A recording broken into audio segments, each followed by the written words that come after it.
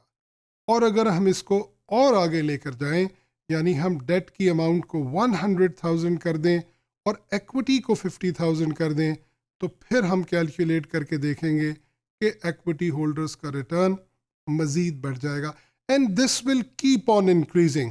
So theoretically we can say that if the equity amount is minimum, we can say point something rupees or dollars, and the rest of the amount is of the debt, then the return to the equity holders will be huge, immense, and or we can say infinite. But practically speaking, there are regulatory bodies, there are regulations which restrict business organization to borrow up to a certain level. یعنی وہ اس سے زیادہ amount of date نہیں لے سکتی. In some cases this is 60% of the total financing, in other cases it is 50%, اور کچھ جگہ پر جہاں پر ڈیٹ فائنینسنگ کو پروموٹ کرنے کی ضرورت ہوتی ہے اس ریشو کو مزید بھی بڑھایا جا سکتا ہے. So to conclude this discussion we can say that financial leverage is actually the increase in the return of shareholders by borrowing money or by taking debt.